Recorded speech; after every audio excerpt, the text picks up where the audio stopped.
Okay, good afternoon, everyone, and thanks for attending our session. We're going to talk about routing every Android from extension to exploitation, which basically will be focusing on the security of the Android kernel in our session. And first, some brief introduction. My name is James. He's Dishan, and aka Redmi. We both work for the King Lab of Tencent. And we are really into the Android kernel security because we focusing on routing all kinds of Android devices.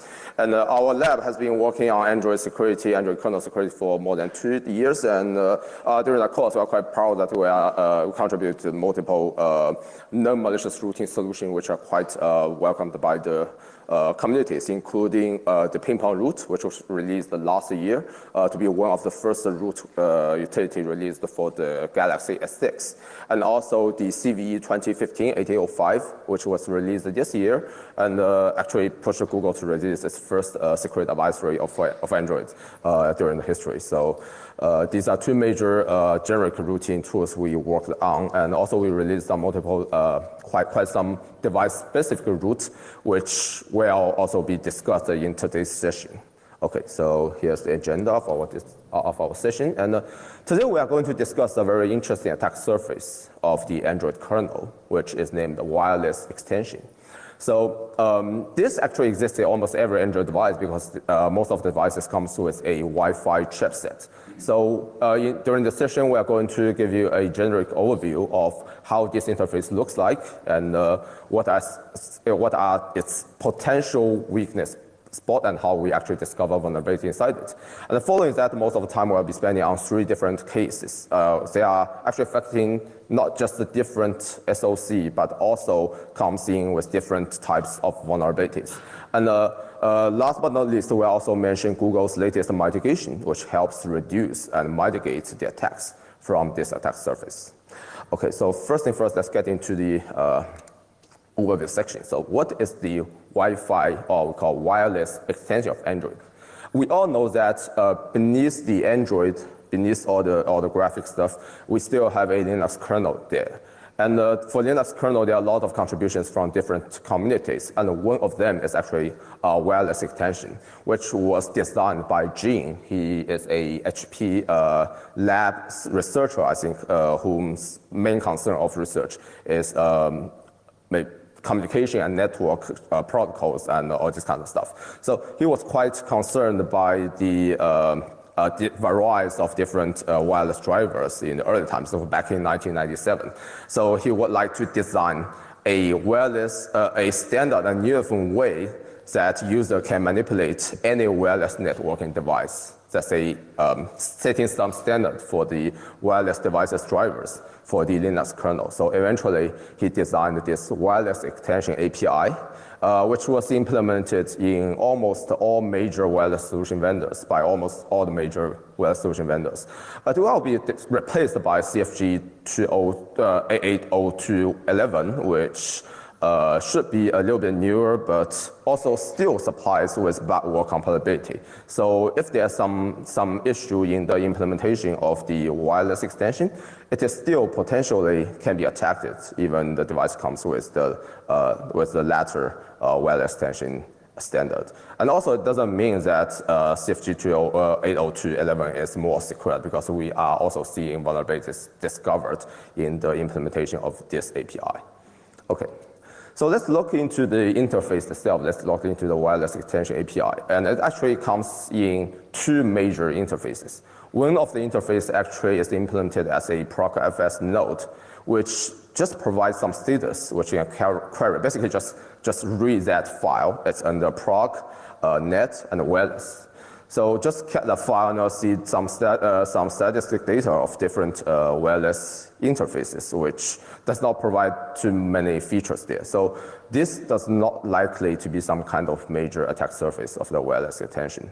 The other one is almost everyone's favorite, especially for Linux kernel researchers, security researchers, which is the I/O control interface. So the I/O control interface will provide a group of commands and different functionalities, which allows you to set or query for parameters for that device. Or you may also issue commands for the device, for example, enable certain wireless features or turn it off. So it provides a very feature-rich interface, which can be a potential attack surface as well. And let's take a look at how this I/O control interface was implemented. So we all know that I/O control interfaces come with command, and it actually reserves a certain command range from AB00 to ABFF. There are actually 256 commands available in this range, and they are actually just reserved just for the wireless extension commands. So you can see actually there could be many features implemented in this interface. And actually it sets some kind of quite interesting rule for get and set commands. So if that command comes with an odd number, then it will be a get operation. Or otherwise, it will be a set operation, just as defined in these two macros. Well, this is quite clear, but well, this also caused some kind of problems. So we'll see this actually caused some troubles later in the case studies. So besides this, there is merely any kind of access control implemented on these I/O control commands, which also makes it a great attack interface. And later there will be a more detailed research. And one more important thing is that according to the document of the Wi-Fi wireless extension, which is in the comment of this header file, it says that this is not magic. So almost every feature needs to be implemented by the SoC vendors for them. There's no Jericho uniformed implementation in Linux kernel. Everything is done by the stock vendor. So which means that there are more likely to be some issues in the code rather than just mainline Linux code. So this is a generic code path. If you issue a I/O control command on a socket, which is open on a OS device, what will happen? And we're pointing this out because this also describes the access control, which is enforced by the Linux kernel when you actually issue this I/O control command. So starting from this I/O control, we know that there is LSM, the Linux security module there, which may actually put some enforcement on the operations which user-space application can do. And in our case, for Android, it's SNX. So the SNX policy is going to be enforced on our control command. And if our control is not allowed for this process, it will be actually denied. And going all the way down there, there's almost any kind of access control until before actually calling to the driver and the vendor specific code, there's going to be it are going to check the actual I/O control command and see whether this is actually a set or get. If it is a set, which means it is actually write operation, and the net admin, the capability of net administration is going to be enforced.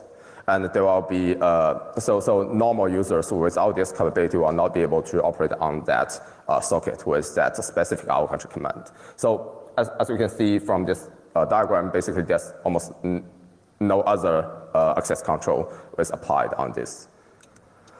So we can see that this is actually a great attack surface to play with. So we'll be looking into three major wireless Wi-Fi device vendors, which the first one is Qualcomm, the second one is Qualcomm, the third one is MediaTek. These also covers most of the Wi-Fi chips which are being used in the Android devices nowadays on the market. So if you can find vulnerabilities in all of them, then basically you can root off the devices. And our first case will be a vulnerability, a stack overflow vulnerability in Qualcomm Wi-Fi extension. Okay, so this vulnerability was reported by an anonymous source, which in the bulletin it was translated as 人假路, which is actually 路人甲, means anonymous in Chinese. Pretty interesting.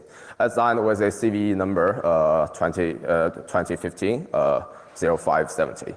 And in the advisory released by Qualcomm, so it is also notable that it's fixed something which is caused by the odd I/O control number rules we mentioned earlier, which it adds some specific controls and some specific checks in the I/O control handlers themselves here. So actually we can see that this rule, this odd number rule, is not being well respected or be well known by the vendors. So when implementing those IO control commands, they are not actually strictly putting all the set commands into even numbers and all the get set commands into odd numbers and get commands into even numbers. So this actually caused some kind of privilege leak in those devices. So they have to enforce certain access control in the code itself instead of relying on the original access control designed by the wireless extension. So, and besides that, more importantly, is a stack overflow vulnerability fixed in this advisory. But there's one problem here. So we all know that stack protector has been widely enforced in most of Android kernels, I mean, in the recent 2 or 3 years. So why that a stack overflow vulnerability can still survive in a wireless extension driver? Because there should be a stack canary there. But the fact is that the stack protector compiler extension is not as good as we thought. It actually misses a lot of functions which actually demand a certain level of protection. According to some statistic by, I think, by Google, it only covers like 2% of all the functions. But among them, many of them actually demands protection because they have certain buffers on the stack which user may write into. And in this case, actually, stack protector strong was being recommended by Qualcomm and Google, both of them, after this vulnerability was addressed, that it should be used by the kernel, everyone to compile the kernel instead of the stack protector, because after it addresses some issues in the original stack protector. And also this stack protector strong function requires GCC 4.9 or later version, which is a certain recent version of the GCC. So the vulnerability itself sits in the function of WLAN HTTP set filter. And we can see on the right side that this data structure actually contains certain char arrays. Let me highlight that. So it contains 2 arrays with a size of 8 bytes. And if you check the stack protector code, well, you'll be aware that actually 8 bytes is the limit. I mean, any buffer equal to or bigger than 8 bytes are going to be protected by the stack protector. But the problem here is that this structure is actually nested in another structure as an array member. And this actually triggered a bug in the GCC, which this original stack protector does not check nested structures in an array. So all these buffers are being overlooked. So that's why the stack canary does not apply and eventually lead to the vulnerability we're talking about this, in this session. And here are just the code which causes the stack overflow. It's very straightforward, lack of check on the length when the arguments are being passed to the kernel from the user space. So on the other word, the user actually has direct control over both the length and the content, so a perfect stack overflow vulnerability. And also the trick is very same. We just overflow the stack and override the LR and try to get the PC control over the whole process. But just one thing to mention here is that actually on ARM64 devices, it's quite hard to exploit because you are controlling the X29, X19 register instead of the conventional ones, usually X0, X1, X2. Will be easier to make a JOP chain to actually achieve the target of root. So we actually used a modified version, an earlier version of Wrapper. I made some modification to that, and to find a pivot gadget first to transfer the X19 and X29 control to X0 and X1. And then there will be 2 conventional gadget chain, which then we can use to achieve the goal of leaking the stack pointer and eventually override a DDI limit, so we can gain kernel read and write after that. Okay, so this is the first case, and we can see that actually a stack overflow vulnerability can still exist in modern devices, even with the compiler extension of stack protection.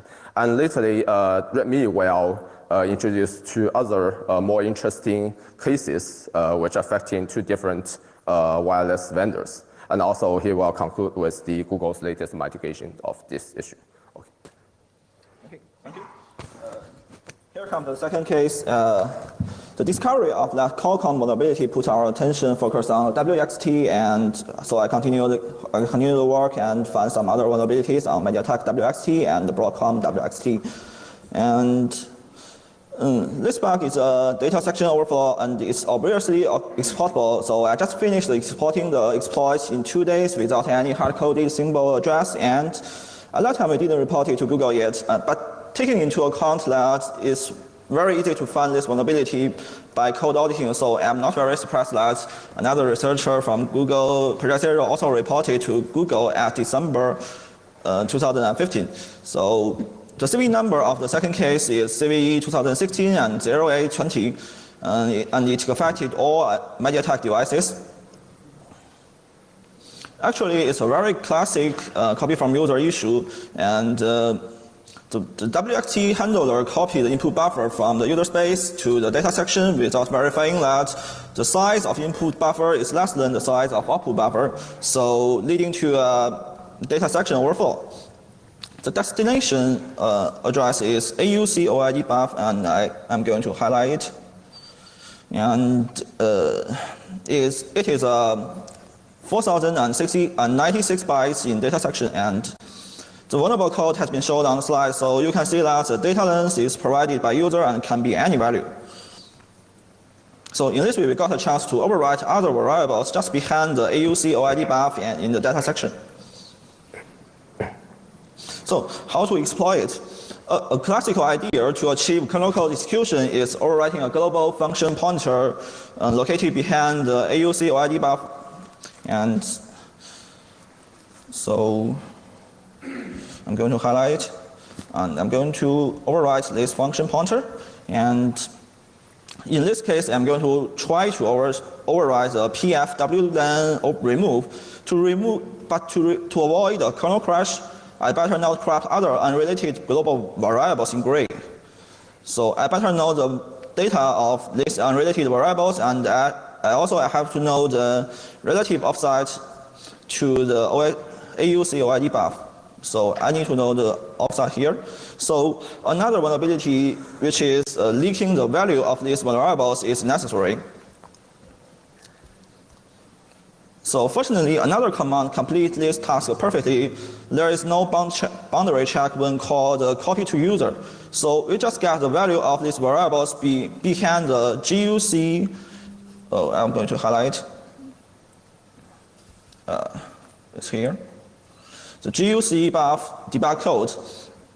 This variable is just behind the this variable is just behind the AUC OID buff. So in this way, we can ask the kernel to copy these variables to the user space. So so all these variables can be leaked. So my export will not crash kernel anymore. So now it's time to allocate some pages in user space and copy the shellcode to these pages, and then get the direct mapped address of these pages in kernel. It's also known as the return to direct mapped memory, which is presented by Vasilios Kamerlis at Black Hat Europe 2 years ago. I really admire his work, and please also note that these pages are executable in kernel space on MediaTek devices, so that I can execute the kernel code without any JOP or RLP guidance or hard-coded kernel symbol address. They just execute the shellcode in the kernel. Then I will, since I have already overwrite the pfwlen remove with the kernel address of the shellcode, and so finally I will call a Java API which is set Wi-Fi enabled, so that in this way system process which is mtkWMTD, which is provided by the MTK vendor, will call the pfwlen remove to execute shellcode in kernel space.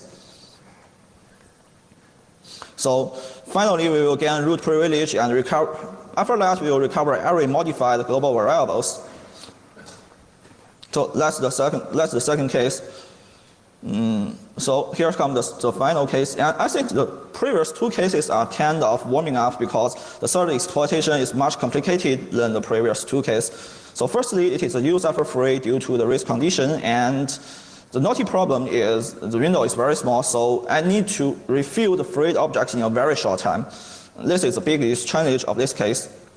And I will also introduce two separated issues. The first one is a lack of privilege check while processing the WXTL control, so that any local application can call the WXTL control to the Broadcom driver and attack it. The second one is the user free when called the WL Android Wi-Fi off concurrently. So this vulnerability will affect all premium and Android phones like Samsung Galaxy series and Huawei Mate series, and also Google Nexus 6P and many other phones with a high price.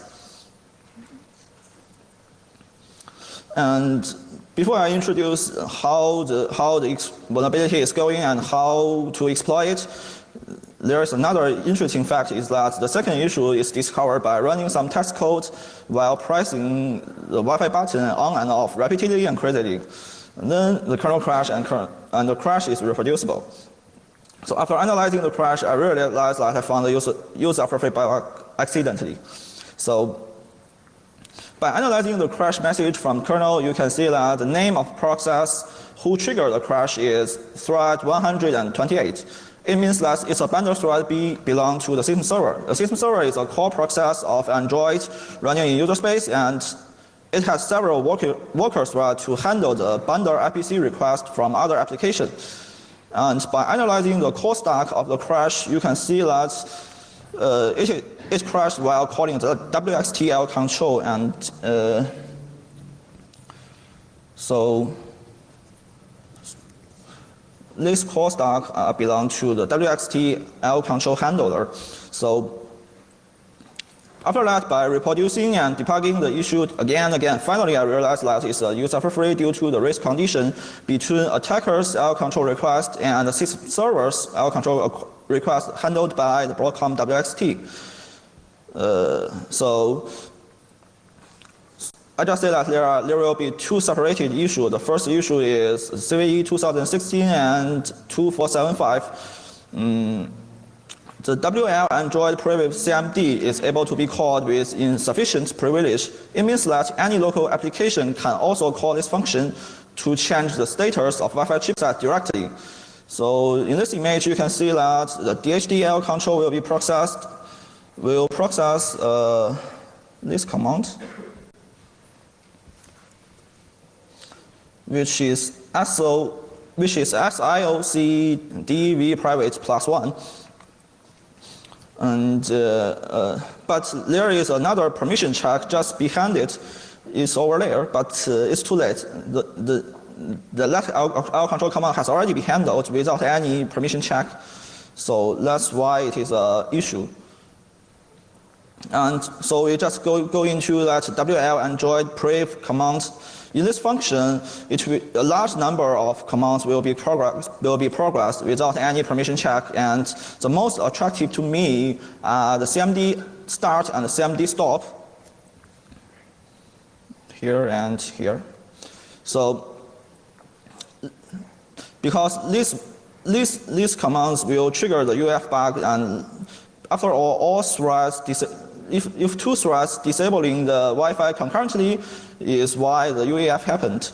And okay, so here's come the second issue. It just has no CVE number and never appeared in Android security bulletin, but it's absolutely exportable.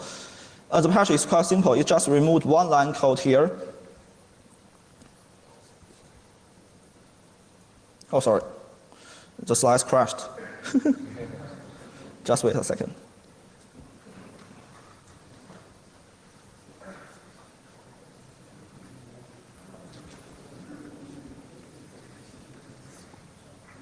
So let me jump to the slides I'm talking about.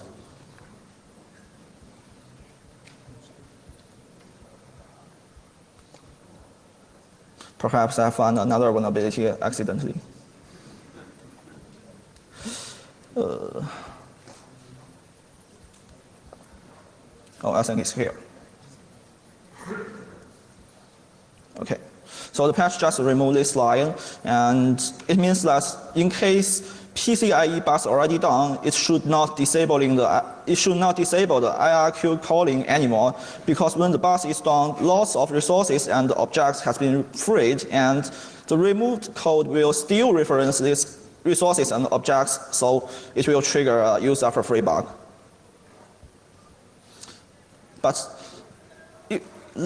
I found the bug accidentally, but how can I write a POC to trigger the UEF bug? So according to the analysis of kernel crash, I thought the flowchart of use suffer free should be like this. And if two threads called WL and join Wi-Fi off simultaneously, at first the bus state is up. So the first thread will go to the yellow branch and may free the SI info here. The SI, this function SI detach will free the SI info, and finally it will set the bus state to down. So after that, soon after that, the second thread will go to the green branch because the bus state has already been done here. So it will call this function, and finally it will call the SI callbacks to trigger the use suffer free. But unfortunately, in fact, we can't do that, because if we want to call that function concurrently, we need to call the DHDL control entry. But this function is locked. You can see a lock here, so we can't call it concurrently. So we need to find another solution, because finally we are going to call this function concurrently. Maybe you can find another way, not via the DHDL control, but use another function to call it. So fortunately, the WL Android Wi-Fi off also can be called via the DHD stop. The DHD stop is here, and by calling the DV90L control with a command code which is SIOC SIF flags, but calling this function requires a cap net admin privilege, which we don't have, because we are local applications. Only root user has this privilege, but we can use another Java method to ask system server to do the favor. So if we call the Java method which is set Wi-Fi state, and the system server will help us to call this L control and in the bundle thread, and finally it will call the WL and join Wi-Fi off. So in this way we can call that function concurrently.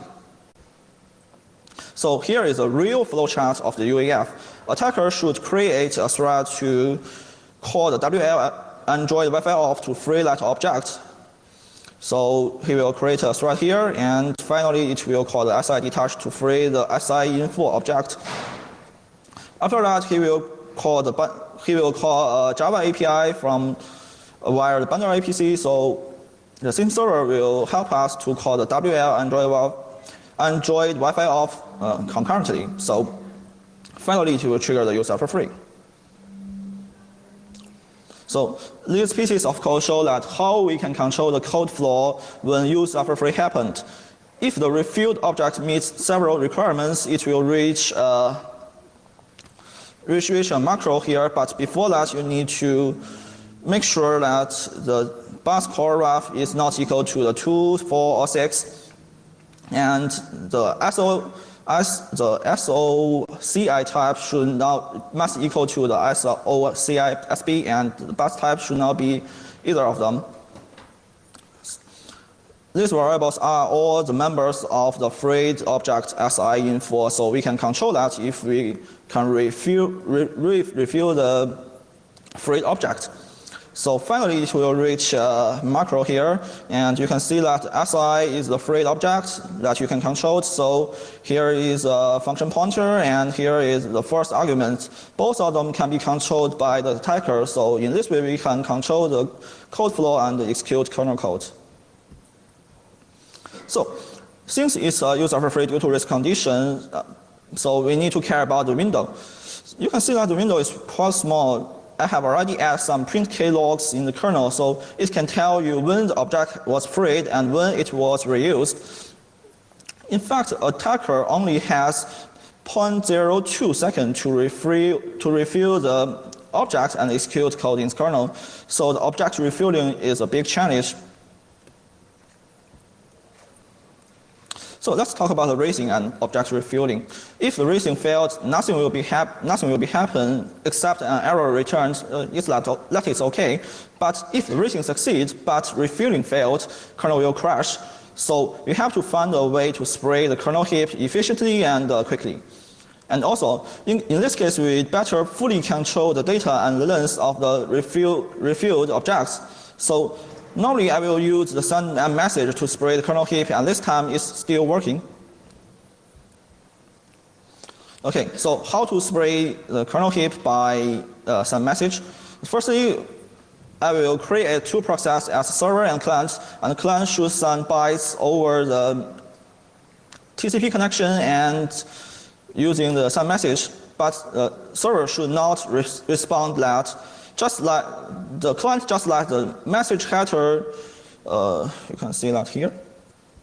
This is the message header, and in this structure, you need to let this function pointer message control point to the content you want to spray, and just as the server never responds to some message request from the client, the kernel buffer of the message control will be permanently stay in the kernel heap.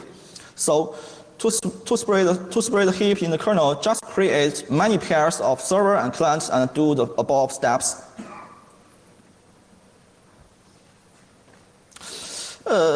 In this way, it has a 90% success rate to refuel the field objects in the 0.02 seconds, and the data and the length of the sprayed object can be fully controlled. Unfortunately, the freed object, which is SI-info, is allocated in the kmalloc with the size 256. This approach will be not working if the object is larger. For example, the object is 512. It will be failed just because some message will allocate other same-sized objects as an interference with a spraying. So finally, with the approach we have talking about, finally we got a kernel code execution. But after that, you still have lots of work to do. Since the PXN restrictions, you need to build the GOP guardians to bypass the restriction and execute code in the kernel. After that, the first thing you need to do is manipulate the credential of your attacks. In other words, you need to change your UID to 0 and change your security ID to 1 or to the ID which belong to the init process. So in this way, you can bypass some SE/Linux policies. And you can also just directly disable the SE/Linux in the kernel. So in this way, you don't need to care about SE/Linux policy. But after that, you still need to bypass some vendor-specific mitigations. The most famous one is Samsung-Knox, and we have already disclosed how we bypass the Samsung-Knox on Galaxy S6. And after that, in not too distant future, we will also introduce how to bypass the bypass the Samsung-Knox in the Galaxy S7, but not this time because the vulnerability are still not be fixed, and maybe later. So after we found so many vulnerabilities and developed so many exploits about the WXT, Google also realized that the WXT is a big potential attack surface on Android. So a new mitigation has been applied since July's Android Security Bulletin this year. And the discovery of the CVE 2015 and 0570, which is the first case we just mentioned, put researchers' attention to the WXT, but the second case just drove Google to reduce the socket L control permissions filter. You can see that this is a patch for the mitigation, and this mitigation has the same bug ID with the second case. So I'm sure that just our second case study just drove Google to reduce the kernels, to reduce the socket L control permission. So in the latest SE/Linux policy, now only a limited set of socket L controls can be accessed by unprivileged applications. And I'm not surprised that the private WXT L controls are disallowed right now. So if you want to call the private WXTL control on updated Nexus devices, I'm afraid that you will get an AVC deny error from the kernel, and light just like this.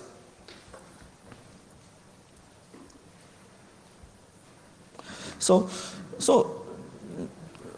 finally is a conclusion.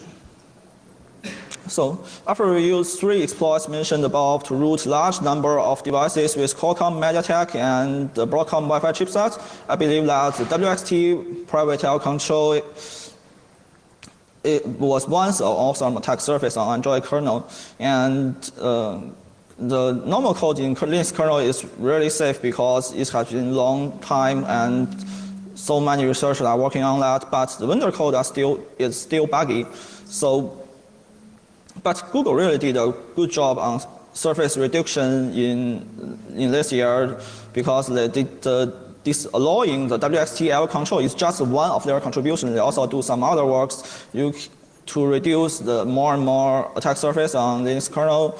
So you can check his blogs, which the article is protecting Android with more Linux kernel defenses for more details. But in summary, for us, rooting Android is becoming more and more challenging. To root Android device again in the future, we can try to find some attack surface, little known just like WXT, or just discover another universal vulnerability in the generic syscall like CVE 2015 and 1805, which is an L vector overrun, because it's happened in a generic syscall, so it will affect all Android devices. And maybe some of you have already heard that the dirty call is really amazing and it's incredible for me. But for us, we are good at finding the memory corruption bugs, but not like the dirty call. But for Android devices, actually, if we want to disable the SLinux totally, and we still need an exploitation. But dirty call only can bypass the SLinux, but it cannot get the kernel memory overwriting. So I think it's not good for us to write a kernel exploit with the dirty call. So for us, we still need to find another kernel exploit in the future. And the final way, there's another way, which is compromising the privileged process first, and after that you can access some driver that you cannot before.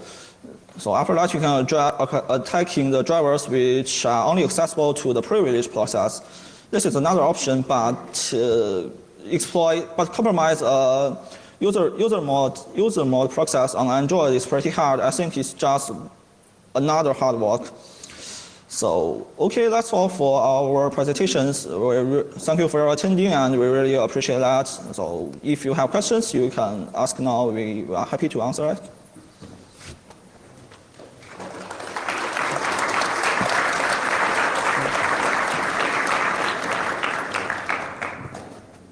So, any questions?